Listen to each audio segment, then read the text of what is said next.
limpah kurnianya, dengan taufik dan hidayahnya, dapat kita berkumpul di sini, berhimpun di Madrasah Nurul Islam dalam satu tujuan, iaitu satu tujuan yang bersih, yang murni, iaitu persatuan, persaudaraan dalam majlis ilmu ini, insya-Allah. Mudah-mudahan segala yang kita katakan, segala yang kita mendengarkan, ini semua diterima Allah Subhanahu Wa Taala sebagai satu amal soleh dari kita, menjadi sebab untuk kejayaan kita di dunia maupun di akhirat, insya-Allah. Okay, saya balik kepada soalan yang ditujukan pada saya, iaitu makna ukhuwah. Sebab tajuk kita adalah ukhuwah asas perpaduan ummah.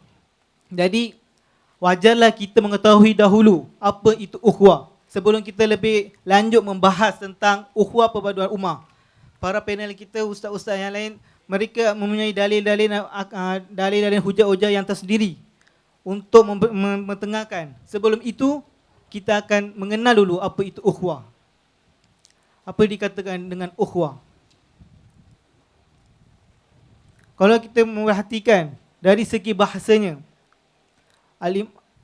Al-Syekh Raibul Asfahani dalam kitab Mufradul Lafzul Quran mengatakan ukhuwah dari kata hasannya adalah akhun, iaitu akh dalam bahasa Arab adalah saudara. Dikatakan saudara. Ataupun dari kata lain, lafaz, dari makna lafaznya, perkataannya adalah ikatan. Ikatan antara dua pihak. Ikatan antara dua pihak dikatakan ukhuwah. Jadi biasanya kita guna ukhuwah itu adalah untuk adik-beradik yang mana datang dari dua pihak yang sama. Dari ibu dan bapa yang sama, yang lahir dari ibu bapa yang sama, dikatakan ukhuwah, akhun, saudara. Tapi di sini kita bukan bahas tentang itu, yang lebih luas lagi. Ukhuwah Islamiyah, persaudaraan Islam. Jadi kalau kita lihat dari makna istilahnya, menurut Imam Asy-Syahid Hasan Al-Banna rahimahullah ta'ala, ukhuwah itu adalah satu ikatan, satu pertalian yang kukuh, yang murni, yang diikatkan berdasarkan akidah yang satu. Itu adalah yang diberi makna oleh Imam Asy-Syahid Hasan Al-Banna. Satu ikatan, seperti mana saya kata dari perkataan, dari lafaz ada ikatan. Jadi beliau memaknakan satu ikatan berdasarkan akidah yang satu.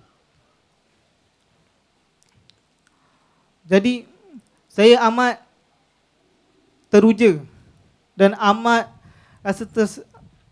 rasa kagum dengan majlis ini kerana kita di sini menjalinkan mesej kita buat program ini adalah untuk persaudaraan yang telah berpisah selama 30 tahun seperti mana dikatakan oleh pengurusi tadi. Alhamdulillah, saya rasa bersyukur sebab saya jadi salah satu punca, salah satu salur untuk persatuan ini, persaudaraan ini. Alhamdulillah. Seperti mana dikata dalam Quran, firman Allah Subhanahu Wa Taala, wa in kuntum a'da'an fa'allafa baina qulubikum. Dulu kamu bermusuh-musuhan. Quran kata, firman Allah Subhanahu Wa Taala, in kuntum a'da'an fa'allafa baina qulubikum. Sebelum ini kamu saling memusuhi. Fa'allafa baina qulubikum. Kami telah bersatukan di hati-hati kamu. Itulah telah berlaku pada hari ini. Dari saat ini. Sekian lama kita berpisah katanya, selama 30 tahun. Jadi Allah telah mensatukan hati mereka, hati kita, insya-Allah. Mudah-mudahan persatuan ini, satuan hati ini berkekal sampai ke bila-bila, insya-Allah. Jadi untuk mewujudkan ukhuwah ini, persaudaraan ini, macam mana untuk mewujudkan persaudaraan ini adalah dengan, bukan dia akan wujud dengan sendiri, tidak. Kita ada usaha dia tersendiri, iaitu untuk mewujudkan ukhuwah ini adalah dengan menjalinkan silaturahim. Betul Ustaz? Menjalinkan silaturahim. dengan menjalinkan silaturahim. Apa itu silaturahim?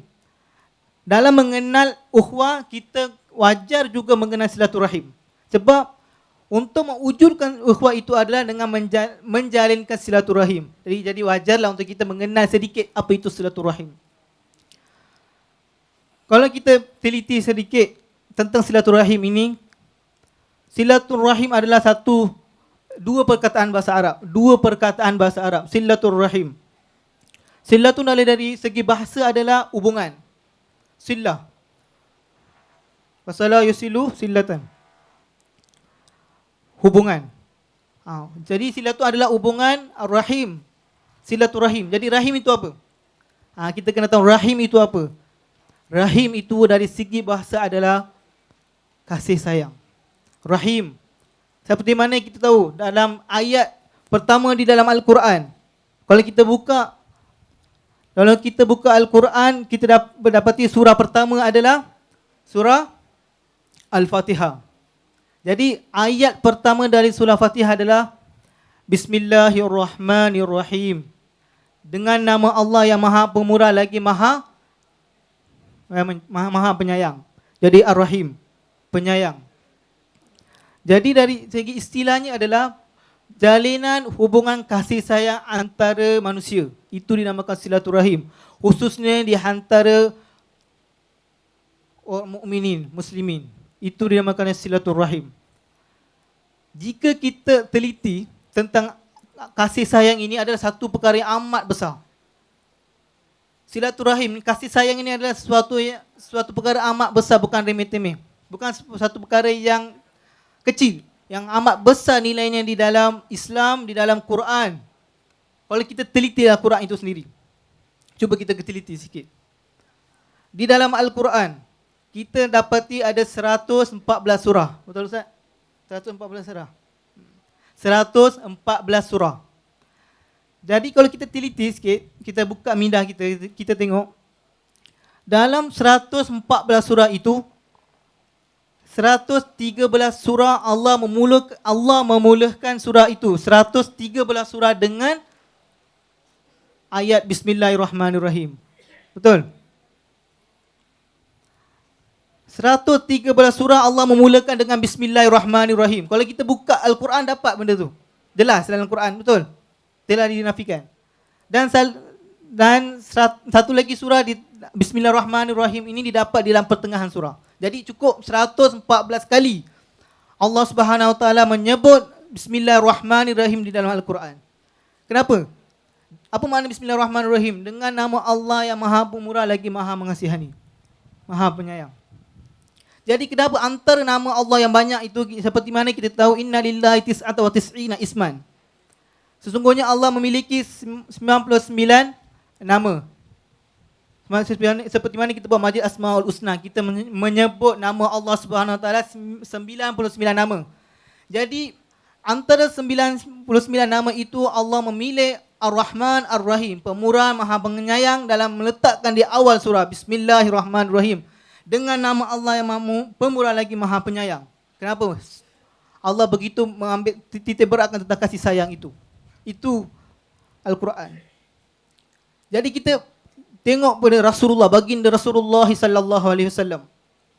Allah memperkenalkan Nabi Muhammad sallallahu alaihi wasallam melalui Al-Quran.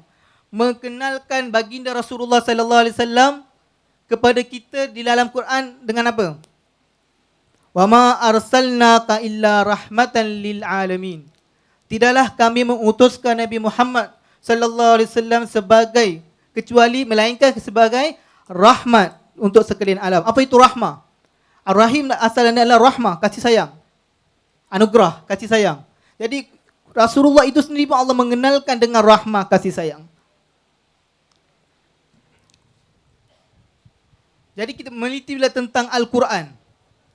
Al-Quran itu, apa Allah mensifatkan tentang Al-Quran itu? Wa ma nunazzilul Qur'ana ma huwa syifaa'un wa rahmatun lil mu'minin. Tidak kami turunkan Quran ini adalah melainkan sebagai syafaat, syifa dan rahmat. Apa rahmat tadi? Kasih sayang. Jadi Allah meletakkan Rahman Rahim, Allah memperkenalkan Rasulullah sebagai rahmah kasih sayang. Allah mensifatkan Quran itu dengan kasih sayang. Jadi kita kena faham begitu besarnya nilai kasih sayang. Sebab saya sebut tentang kasih sayang silaturahim dalam perbahasan kita ukhuwah ini adalah untuk mewujudkan ukhuwah dengan menjalinkan silaturahim, dengan menjalinkan kasih sayang. Tanpa kasih sayang, tanpa saling menjalinkan silaturahim sama-sama kita, bagaimana nak wujud silaturahim? Bagaimana nak wujud ukhuwah tersebut yang kita nak bahas pada hari ini? Jadi matlamat Islam, matlamat Allah adalah untuk kasih sayang, perpaduan ummah, kasih sayang di sesama kita. Jadi sebagai permulaan, saya ingin beritahu pada hadirin dan hadirat sekalian, kita kumpul di sini adalah dalam satu niat, iaitu persaudaraan. Untuk menjalinkan mesej program kita adalah seperti mana dikatakan tadi, persatuan, persaudaraan, penyatuan hati. Ini semua kalau nak berlaku, ini semua perlu wujud dengan menjalinkan silaturahim antara kita semua. Itu masalah kita. Tetapi kita kena ingat,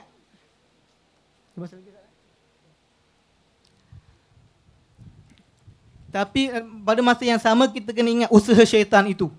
Di mana pun ada syaitan, betul. Setiap perbuatan yang baik mesti ada syaitan untuk mengganggu kita. Jadi matlamat Allah adalah untuk mensatukan kita, menjalinkan kasih sayang sesama kita. Tapi apa usaha syaitan itu? Disebut juga dalam Al-Quran, innamasyaitanu yuridul waqa'a bainakum adawata wal al-baghdha. Sesungguhnya syaitan itu ingin mengadakan perpisaan, pergaduhan di antara kamu. Quran. Dalam Quran Allah sebut, usaha syaitan adalah untuk, kalau usaha Allah, matlamat Allah untuk adalah kasih sayang, tapi usaha syaitan pula untuk membuat pergaduhan, perbalaan antara kita. Jadi jalan mana kita nak terima? Sebagai orang Islam, sebagai pegangan kita ada Al-Quran dan Sunnah, kita ada arus menjalinkan silaturahim itu. Matlamat Islam. Itulah matlamat Islam sebagai ukhuwah. Itu sajalah penerangan saya untuk soalan yang pertama ini. Allahu a'lam bishawab. Itulah tadi Ustaz Muhammad bin Yusof telah menerangkan sedikit tentang ukhuwah, di mana penyatuan ukhuwah itu adalah saling mengait antara silaturahim, iaitu hubungan kasih sayang di antara sesama Islam. Dan Rasulullah SAW telah banyak kali sebutkan tentang ukhuwah, tentang penyatuan. Dan akhir hidup Rasulullah SAW sendiri pun, Rasulullah bimbang akan adanya perpecahan di antara umat Islam. Dan Rasulullah SAW menyatakan umatku akan berpecah kepada 73 bahagian, dan satu sahaja yang akan masuk ke dalam syurga. Kan? Rasulullah telah menyatakan itu yang Rasulullah bimbangkan, bukan Rasulullah inginkan. Rasulullah bimbangkan perpecahan ini. Bahkan timbul perpecahan yang berlaku dalam umat Islam ini bukan sekarang, tuan-tuan dan puan-puan. Perpecahan dalam Islam ini telah berlaku pada zaman sahabat dulu lagi. Rasulullah meninggal saja, Rasulullah wafat saja, telah berlaku perpecahan dengan bermacam-macam sebab. Bukan satu sebab, bermacam-macam sebab. Kadang-kadang sebab tu betul, tapi menyebabkan kepada perpecahan. Sebabnya tu bagus. Sejak tu konon-kononnya ada menyatakan nak menegakkan hak. Kononnya ada sebagian kelompok nak menegakkan hak. Dah berpisah pula dengan kelompok ni. Itu. Dan macam-macam yang terjadi. Dan iblis, contoh pada apa yang dikatakan oleh Rasulullah, yang dikatakan oleh panel pertama kita, apa boleh berlaku je perpecahan di tengah-tengah tu ada iblis. Pastinya. Walau apa sebab sekalipun. Pastinya di tengah-tengah tu ada iblis yang akan bisikkan kepada dua-dua kelompok ini untuk memberi perpecahan. Dulu zaman 1400 tahun dahulu, Rasulullah SAW telah menyatukan ummah Islamiyah. Telah menyatukan di antara dua kelompok, yang ni datang daripada sebagai muhajirin, yang ni sebagai ansar. Orang yang tinggal. Akhirnya mereka telah diwujudkan dengan ukhuwah Islamiyah. Jadi itu yang dimaksudkan oleh panel kita tadi. Kita dapat tahu bahawasanya tentang ukhuwah itu tentang silaturahim, rahmat, sifat kasih sayang yang telah diwujudkan oleh Rasulullah SAW. Jadi untuk yang keduanya, kita sedia maklum, ada orang mengatakan nak mengurus manusia ni lebih rumit. Nak mengurus manusia ni lebih rumit daripada nak menguruskan haiwan, nak menguruskan tanam-tanaman. Sebab nak menguruskan manusia ni macam-macam pemikiran. Ada pemikiran yang itu, ada pemikiran ini. Ada yang pemikiran tu advance sangat. Ada pemikiran yang lambat sangat. Sampai bila pemikiran-pemikiran ini dan apabila wujudnya pendapat-pendapat yang berbeza dan dipengaruhi pula emosi dan nafsu. Nampak? Bila je dia ada satu pendapat yang bernas, kalau tak disetujui je, dia mula ni bukan kelompok kita ni. Ini tak betul ni. Mulai hari ini saya tak akan campur dengan dia lagi dah. Sebab ini pemikiran yang salah. Sedangkan dulu imam-imam kita, para aimah-aimah kita, walaupun mereka ni adalah cerdik pandai, hebat, contoh imam-imam mazhab kita, walaupun mereka mempunyai pemikiran-pemikiran yang berbeza, tapi mereka tetap bersatu. Mereka tetap bersatu. Kita ada 4 mazhab contohnya. Mazhab Hanafi, mazhab Maliki, mazhab Syafi'i, mazhab Hanbali. Kita ada 4 mazhab. Walaupun mereka ni, imam-imam ni berbeza pendapat, tetapi tetap mereka di bawah Ahlus Sunnah wal Jamaah. Jadi seterusnya kepada panel kita pada hari ini, bagaimana Islam itu menitik beratkan soal ukhuwah ataupun silaturahim. Bagaimana Islam itu menitik beratkan. Sedangkan kita tengok kalau dulu ialah berlaku perpecahan dari zaman ke zaman, perpecahan berlaku. Tapi akhirnya mereka telah disatukan oleh para a'immah. Walaupun berbeza pendapat. Jadi saya minta pandangan daripada Ustaz, bagaimana yang dikatakan Islam itu menitik beratkan ukhuwah sehingga boleh jadi penyatuan umat Islam. Silakan Ustaz. Terima kasih diucapkan kepada Tuan Pengerusi Majlis. Yang saya hormati sahabat-sahabat saya, ahli panel, dan tuan-tuan, puan-puan, para hadirin yang dirahmati Allah sekalian. Jadi, bagaimana Islam menitik beratkan silaturahim dalam sesebuah kaum, sesebuah masyarakat, itu persoalannya. Persoalannya bagaimana? Terlebih dahulu, wajar dan perlu kita ketahui sejak mula bilanya perintah Allah Subhanahu Wa Taala untuk kita bersatu. Terlebih dahulu harus dan wajar kita ketahui sejak bila Allah Taala perintahkan kita untuk bersatu. Sebenarnya kalau kita kaji semula sepotong ayat allazina yufuna bi ahdillahi allazina yufuna bi ahdillahi wa la yanqudunal mitsaq. Ayat daripada surah Ar-Ra'd, ayat yang ke-20. Dalam ayat itu menjelaskan telah terpatri sebuah perjanjian antara anak-anak Adam dengan Allah Subhanahu Wa Taala ketika sebelum lagi diciptakan jasad kita. Ketika itu berlaku perjanjian di mitsaq, iaitu di sebuah alam yang dinamakan alamul arwah. Sebelum kita dilahirkan, kita telah dikumpulkan di alamul arwah. Di alam arwah itu Allah Ta'ala menciptakan Nabi Allah Adam AS, kemudian diusapkan di belakang rusuk Nabi Adam AS, maka keluarlah semua arwah, roh-roh umat Islam dan manusia ketika itu di hadapan Allah Subhanahu Wa Taala. Bermula daripada Nabi Adam, anak-anaknya, para anbiya yang terdahulu, zaman-zaman Nabi, zaman-zaman kita sekarang, zaman-zaman akan datang, semua roh-roh kita telah pun berkumpul di hadapan Allah Subhanahu wa taala ketika itu dan melakukan satu perjanjian di hadapan Allah Subhanahu wa taala. Apa dia perjanjian itu? Kata Allah Taala, "Alastu birabbikum?" Bukankah aku ni Tuhan kamu? Maka jawab semua roh kita ketika itu, qalu bala syahidna. Ya, engkaulah Tuhan kami. Jadi ulama al-mufassirun mentafsirkan ayat itu, alladzina yufuna bi ahdillahi. Orang-orang yang berpegang pada janji Allah. Apabila berjanji dengan Allah. Jadi ulama telah mentafsirkan bi ahdillahi, perjanjian itu terbagi kepada dua. Satu, perjanjian tentang hubungan kita dengan Allah Subhanahu wa taala, iaitu kita berjanji bahawa Allah Taala itu Tuhan kita. Dan perjanjian yang kedua, perjanjian berhubungan dengan manusia. Itu yang ditafsirkan oleh ulama al-mufassirun.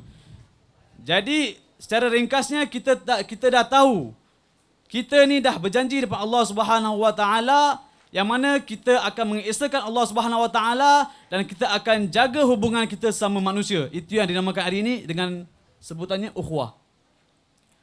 Ataupun yang lebih famous sebutannya silaturrahmi. Yang biasa kita dengar.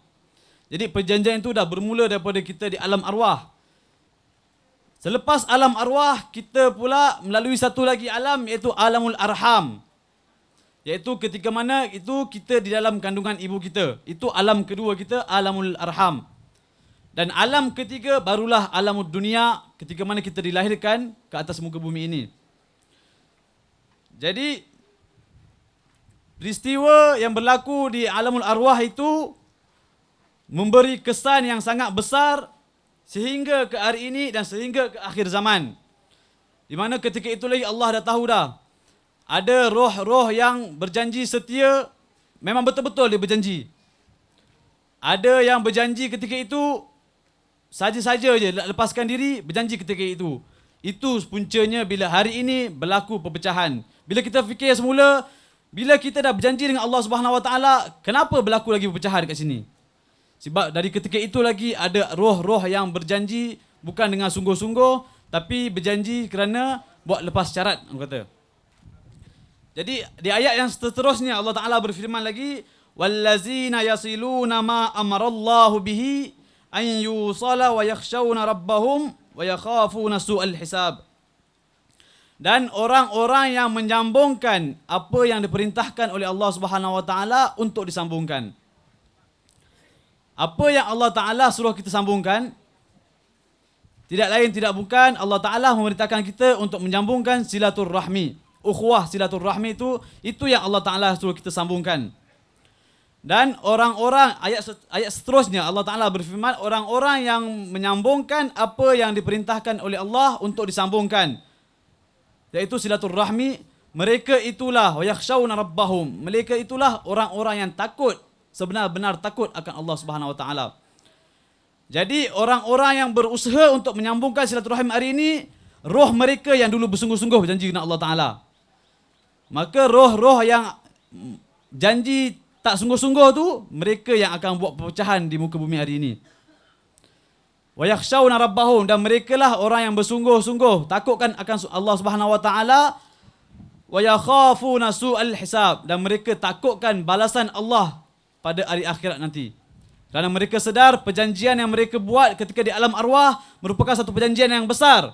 Mana mungkin kita dah berjanji depan Allah Subhanahu wa taala di alam arwah, bila mana kita keluar di alam dunia kita melanggar perjanjian itu. Jadi roh terbagi kepada dua, arwah terbagi kepada dua ketika itu. Satu puak arwah yang janji dengan sungguh-sungguh, satu puak arwah yang berjanji tidak bersungguh-sungguh. Yang mana berjanji sungguh-sungguh itulah hari ini yang cuba untuk menyatukan umat Islam, yang tak bersungguh-sungguh itu adalah yang cuba memusnahkan umat Islam hari ini. Wa'izumillah min zalik. Jadi bila kita dah tahu dari mana mulanya perintah ukhuwah, silaturrahmi, perjanjian roh kita dengan Allah Subhanahu wa taala, kalau kita sedar hakikat itu, kita tidak akan berani sesekali untuk memecah belahkan umat kita. Dari apa segi, dari apa puncanya pun, kita tak akan berani untuk sesekali mencuba memecah belahkan umat kita kalau kita sedar perjanjian itu. Jadi terlalu banyak dalam Al-Quran Allah Ta'ala menceritakan tentang silaturrahmi, ukhuwah silaturrahmi. Dalam surah Al-Imran pula Allah Ta'ala berfirman dalam sepotong ayat, ba'da a'udzubillahi minasyaitanir rajim wa'tasimu bihablillahi jami'an wala tafarraqu. Wa'tasimu bihablillahi jami'an. Bersatulah, berpeganglah kamu dengan tali-tali Allah. Hablun tu kalau kita terjemahkan dalam bahasa Arab maksud dia tali. Berpeganglah kamu dengan tali-tali Allah. Jadi ulama mufassirun dah mentafsirkan perkataan hablun tu dengan maksud yang lain. Hablun bermaksud berpeganglah kamu dengan janji-janji Allah Subhanahu wa taala. Kamu dah berjanji, kamu pegang janji kamu dengan Allah Subhanahu wa taala. Wa'tasimu bihablillahi jami'an wala tafarraqu, dan janganlah sesekali kamu berpecah belah. Berpecah belah dengan apa? Berpecah belah atas urusan agama. Jangan sesekali kamu berpecah belah atas urusan agama sebagaimana kaum Yahudi dan Nasrani mereka telah berpecah belah dalam urusan agama mereka.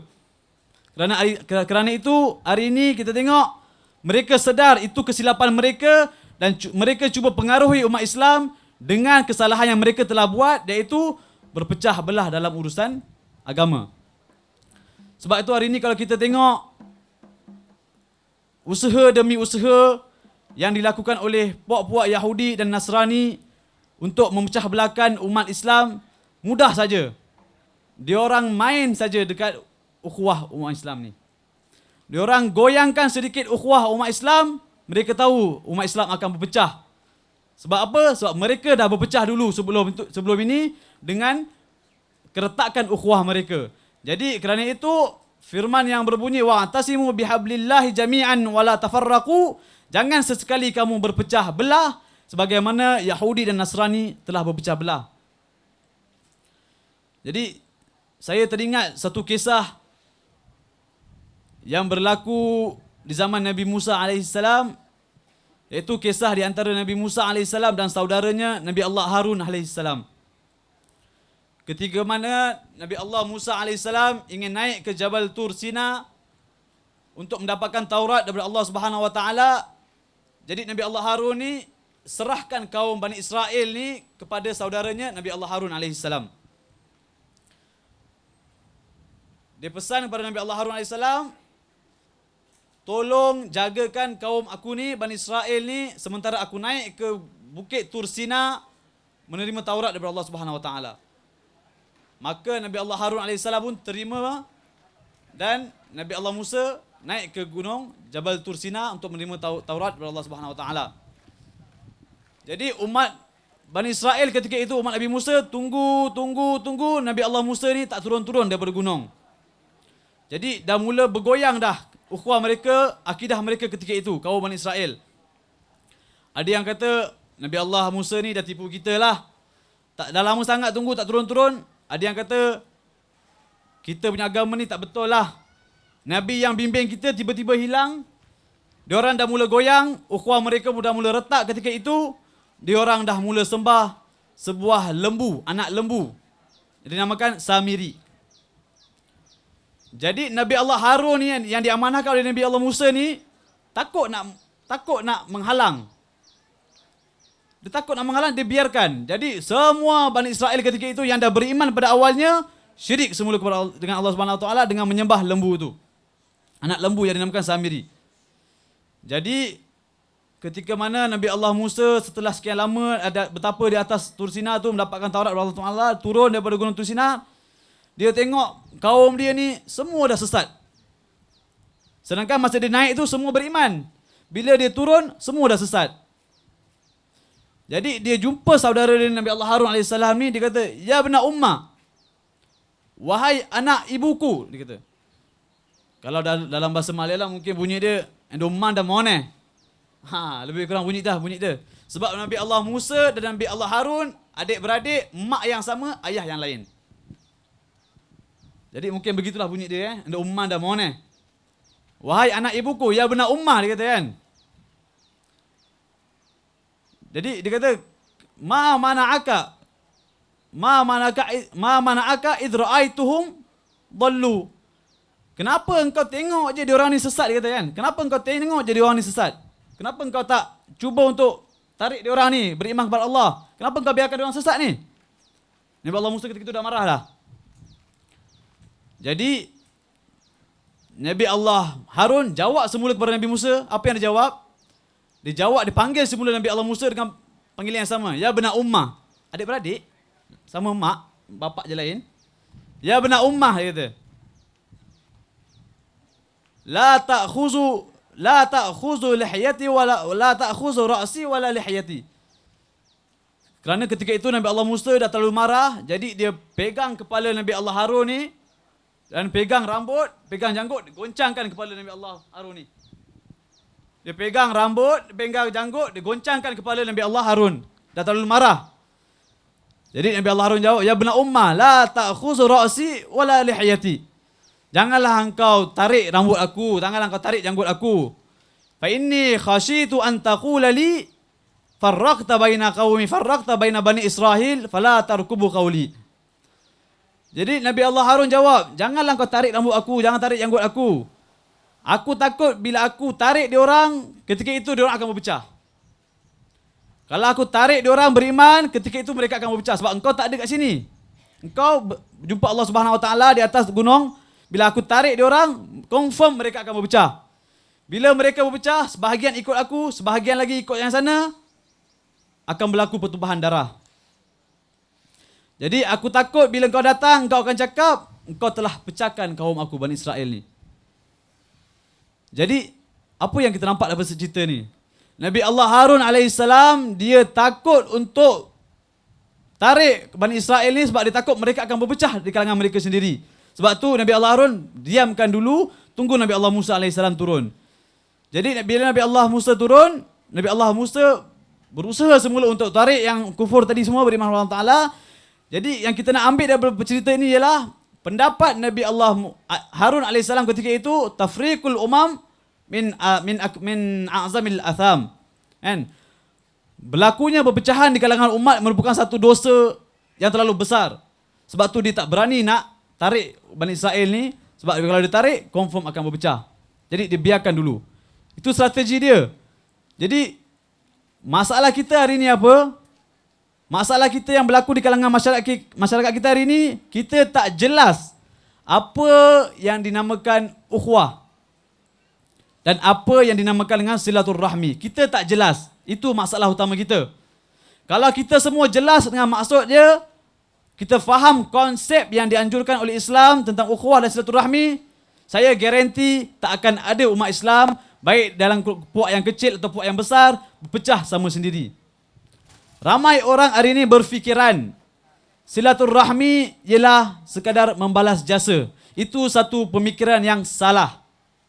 Silaturahmi ataupun ukhuwah bukanlah suatu yang dimasukkan dengan membalas jasa.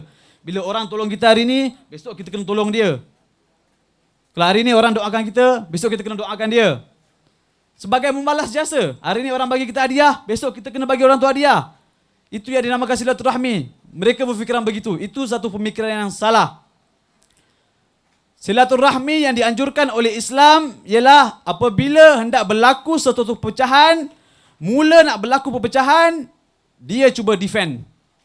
Dia cuba pertahankan daripada berlaku perpecahan. Itu silaturahmi yang dianjurkan oleh Islam. Itu maksud silaturahmi yang sebenar. Ataupun bila dah terpecah, bila dah berlaku perpecahan, dah terlajak orang kata, dia cuba untuk islah, dia cuba untuk memperbaiki hubungan itu dengan apa juga usaha, itu yang dinamakan dengan silaturahmi. Bukan sekadar membalas jasa, balas-balas hadiah, bukan dengan orang ziarah kita, kita ziarah orang, bukan itu yang dimasukkan dengan silaturahmi. Itu satu pemikiran yang salah. Jadi kalau kita jelas maksud silaturahmi, kita tak akan berpecah, tak akan ada isu perpecahan dalam masyarakat kita, baik dari kelompok yang kecil ataupun kelompok yang besar. Jadi kita perlu faham silaturahmi ialah usaha kita untuk menjaga hubungan kita sama kita sendiri. Itu yang dimaksudkan dengan silaturahmi.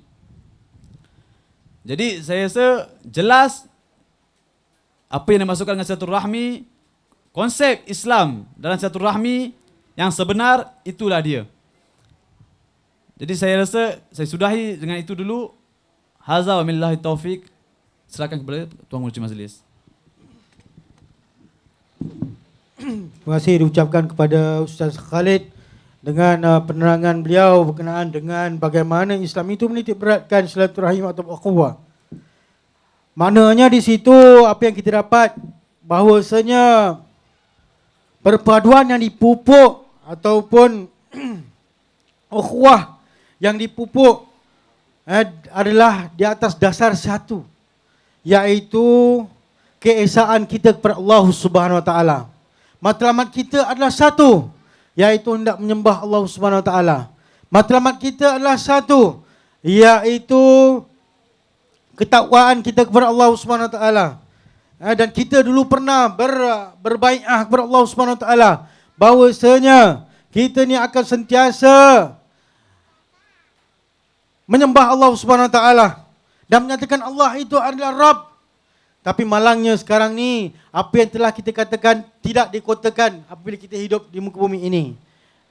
Apabila kita hidup di muka bumi ini, dan kita sewajarnya apabila kita tahu kisah ini, kita nyatakan, kita mesti menyatakan pendirian kita untuk kita menyatukan ummah Islamiah. Pasti ada matlamat yang satu. Tak nak banyak-banyak matlamat. Nanti banyak-banyak matlamat, banyak-banyak pandangan, banyak muskilah yang berlaku.